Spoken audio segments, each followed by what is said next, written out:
This channel does not promote any violent, harmful, or illegal activities. All content provided by this channel is meant for an educational purpose only.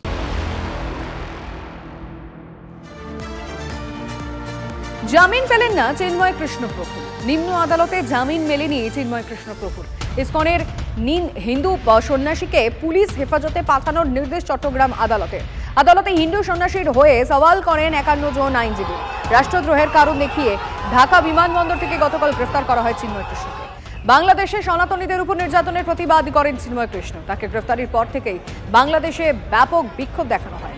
Dhaka সহ বিভিন্ন জায়গায় বিক্ষোভ দেখান বসবাসকারী হিন্দুরা। সনাতনীরা তাদের আন্দোলন চালিয়ে যাক, গ্রেফতারির পরও দমতে নারাজ চিন্ময় কৃষ্ণ। আমরা এখানে এসে দেখা করতে পারি নাই, আমাদেরকে বাধা দিয়েছে, বলছে আপনারা রাস্তার ওই পাশে চলে যান, আমাদের অফিসাররা এসে ওনার সাথে কথা বলবে, আলোচনা করবে, তারপর আপনাদেরকে দেখানো হবে। আমরা এই এখানে আছি, পরবর্তী কর্মসূচি আছে, পরবর্তী চলবে শুধু আমরা এখানে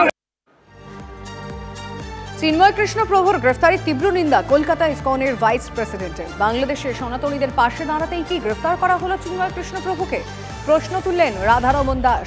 কোনোভাবেই এই গ্রেফতারি মানা যায় না। খুব শীঘ্রই কলকাতায় প্রতিবাদ কর্মসূচি পালন করা হবে, হুঁশিয়ারি কলকাতা ইসকনের ভাইস প্রেসিডেন্টের। এখন যারা ফেস হয়ে গেছে, যে প্রোটেস্টার ফেস হয়ে গেছে, ওদের পেছনে নানা ভাব থেকে ওরা কেস ফাইল করছে। এখন পর্যন্ত আমরা জানি না কি কেসের জন্য অ্যারেস্ট করা হয়েছে। পুরো ওয়ার্ল্ডে প্রোটেস্ট হচ্ছে। বাংলাদেশে দেখলাম কি রাস্তায় যারা মাইনরিটিস ওরা নেমে রাত্রি বেলা ওরা মিছিল করেছে, শান্তিপূর্ণ মিছিল করেছে। আমরা এটা ডিসাইড করব অফকোর্স, কিন্তু অ্যাকচুয়ালি আমরা ব্যস্ত আছি। এটা ওনার কি কেন কি ওনার সেফটি এখন অনেক ইম্পর্টেন্ট। ইসকনের সন্ন্যাসী গ্রেফতার হতেই অগ্নিগর্ভ বাংলাদেশের রাস্তায় রাস্তায় সনাতনীদের বিক্ষোভ। ঢাকা ছাড়াও কক্সবাজার, চট্টগ্রাম সহ বিভিন্ন প্রান্তে হিন্দু সন্ন্যাসীর গ্রেফতারির প্রতিবাদে বিক্ষোভ ও মশাল মিছিল করেন হাজার হাজার মানুষ। অবিলম্বে চিন্ময় প্রভুর মুক্তির দাবি জানান তারা। বিক্ষোভকারীদের উপর পাল্টা হামলা মৌলবাদীদের। শাহবাগে প্রতিবাদীদের উপর হামলার অভিযোগ। হামলায় আহত একাধিক বিক্ষোভকারী। চট্টগ্রাম, ঢাকায় ব্যাপক সংঘর্ষ।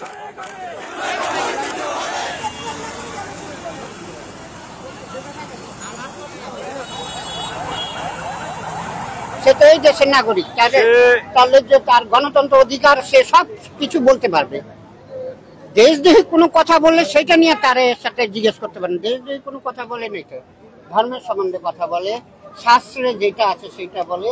আমরা এই দেশের নাগরিক, আমাদের কথা বলা গণতন্ত্র অধিকার, আমাদের অধিকার আছে কথা বলা। আমরা নাগরিক, অতএব আমার ভাষা যদি আপনি কায়দা নেন তাহলে আমাদের কেন নিয়ে আসে এটা আমরাও জানি না। তবে আমরা চাচ্ছি যে এখানে এসে যেন আমরা দেখি যে ওনাকে শাসন মানে এখান থেকে ছাড়ে দেওয়া হয়। একটা হুট করে এয়ারপোর্ট থেকে উনি আরেক জায়গায় চলে যাওয়ার কথা ছিল, সেখান থেকে নিয়ে আসলো, কিন্তু এখন পর্যন্ত প্রশাসন আমাদেরকে কি কারণে আনলো, কেন আনলো, এসব কিছুই জানাতে পারছে না।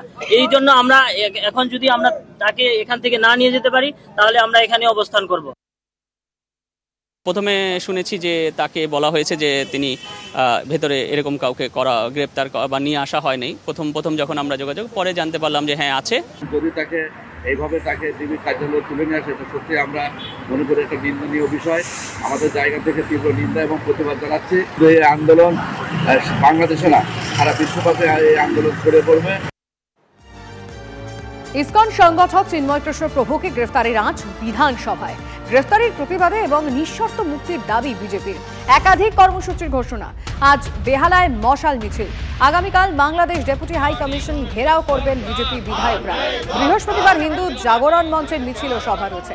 চিন্ময় কৃষ্ণ প্রভুকে মুক্তি না দেওয়া হলে সোমবার থেকে সীমান্ত অবরুদ্ধ করবেন সনাতনীরা, জানিয়েছে বিজেপি।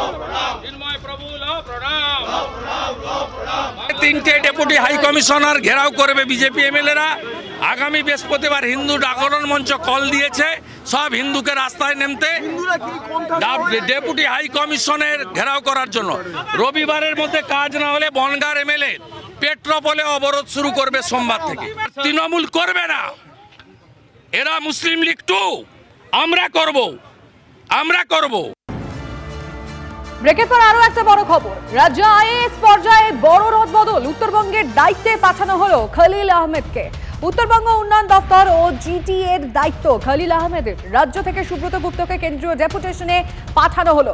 চেঞ্জেসগুলো কোথায় কিরকম হলো সব ডিটেল দীক্ষা আমাদের প্রতিনিধি জানাবেন। দীক্ষা, দেখো, রাজ্যে আজকে বেশ কিছু আইএএস বদলের খবর আমাদের সামনে এসেছে। তার মধ্যে সবথেকে যেটা গুরুত্বপূর্ণ সেটা হচ্ছে খলিল আহমেদ। যে খলিল আহমেদ ছিলেন আমাদের বলা হয়, খলিল আহমেদকে পাঠানো হলো উত্তরবঙ্গের যে উন্নয়ন দপ্তর রয়েছে এবং জিটিএ রয়েছে সেখানে।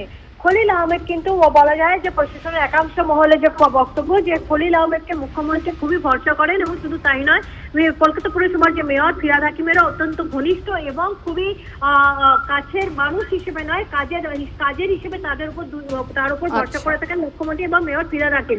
আরেকটি যেটা হচ্ছে সুব্রত গুপ্ত, তাকে কেন্দ্রীয় সরকারের মানে রাজ্য সরকারে তিনি ছিলেন, তাকে পাঠিয়ে দেওয়া, তিনি চলে গেলেন হচ্ছে কেন্দ্রীয় সরকারে, অর্থাৎ তাকে রাজ্য থেকে বদলি করে কেন্দ্রে পাঠিয়ে দেওয়া হলো। তিনি সেখানে ফুড প্রসেসিং অর্থাৎ খাদ্য প্রক্রিয়াকরণ যে ইন্ডাস্ট্রি রয়েছে তার সেক্রেটারি পদে গেলেন। এবং আরেকটি যেটি রয়েছে স্মার্টি মোহাম্মদ, তিনি এখানে সেক্রেটারি পদে ছিলেন, যেটা science and technology and biotechnology department ছিল, তাকে পাঠানো হলো খাদ্য প্রক্রিয়াকরণের যে দপ্তর রয়েছে এবং হর্টিকালচার ডিপার্টমেন্ট তার সেক্রেটারি হিসেবে। অন্যদিকে আরো দুজনকে যাদেরকে বদলি করে নিয়ে আসা হলো, বিজয় ভারতী যিনি প্রিন্সিপাল সেক্রেটারি ছিলেন জিটিএ, যে জায়গায় খলিল আহমেদকে পাঠানো হলো সেখান থেকে বিজয় ভারতীকে সরিয়ে নিয়ে আসা হলো জিটিএর থেকে সেক্রেটারি হিসেবে, তাকে সায়েন্স এবং টেকনোলজি এবং বায়োটেকনোলজি ডিপার্টমেন্টে পাঠানো হলো। বুঝতে পারলাম দীক্ষা, পরিষ্কার, ধন্যবাদ। রাজ্য সরকারের ঘোষণার 3 বছর পার হয়েছে, এখনো ভাতাই বাড়েনি পরিবহন দপ্তরের অস্থায়ী কর্মীদের। বছর 3 আগে 3500 টাকা করে ভাতা বাড়ানোর সিদ্ধান্ত নিয়েছিল রাজ্য, কিন্তু আজ পর্যন্ত ভাতা না বাড়ায় সমস্যায় অস্থায়ী কর্মীরা। পরিবহন মন্ত্রীকে বিষয়টি জানিয়েছেন তারা। পরিবহন দপ্তর সূত্রে খবর, বর্তমানে প্রায় 11,000 অস্থায়ী কর্মী রয়েছেন। রাজ্য সরকারের তরফে দাবি করা হচ্ছে যে সিদ্ধান্ত নেওয়া হয়েছিল তা অনেক ক্ষেত্রেই কার্যকর করা হয়েছে। এই অস্থায়ী কর্মীরা বিভিন্ন এজেন্সি মারফত যুক্ত হয়ে থাকেন, সেক্ষেত্রে ওই সংস্থাই বলতে পারবে কেন বর্ধিত ভাতা তারা পাচ্ছেন না। যেটা 3,500 টাকা বেড়েছিল ওটা হচ্ছে সরকারের কিছু ডাইরেক্ট কন্ট্রাকচুয়াল আছে, আর আছে ফ্র্যাঞ্চাইজি মোডে আছে। এগ্রিমেন্ট অনুযায়ী কোনো বাধ্যবাধকতা নেই, ওটা এটার সাথে আসে না। কিন্তু সরকার তো আমাদের অমানবিক নয়, তাদের এখানে কাজটা কন্টিনিউ করবে, কিন্তু এই বাড়ানোর ইয়ের মধ্যে তারা ছিল না, এইটা হচ্ছে সমস্যা। আরে মাইনে বাড়া তো দূরের কথা, বহু ক্ষেত্রে 10% মাইনে কমিয়েছে ওদের, সঠিক সময় মাইনে দেয় না ওরা। কন্ট্রাকচুয়ালদের মাইনে বাড়বে, তারা আশাই বা করে কি করে? এই রাজ্য থেকে বিশ্বাস করেছো তো মরেছো, এই রাজ্যে মমতার সরকারকে বিশ্বাস করেছো তো মরেছো। বাঁকুড়া কতুলপুরে আবাসের সমীক্ষা করতে গিয়ে ক্ষোভের মুখে সমীক্ষক দল। বিক্ষোভের জেরে সমীক্ষা না করেই পিছু হটলেন সমীক্ষকরা। অভিযোগ, আবাস যোজনা থেকে বঞ্চিত করা হচ্ছে যোগ্য প্রাপকদের। বারবার সুনির্দিষ্ট ব্যক্তিদের বাড়ি পাইয়ে দেওয়ার অভিযোগ স্থানীয়দের।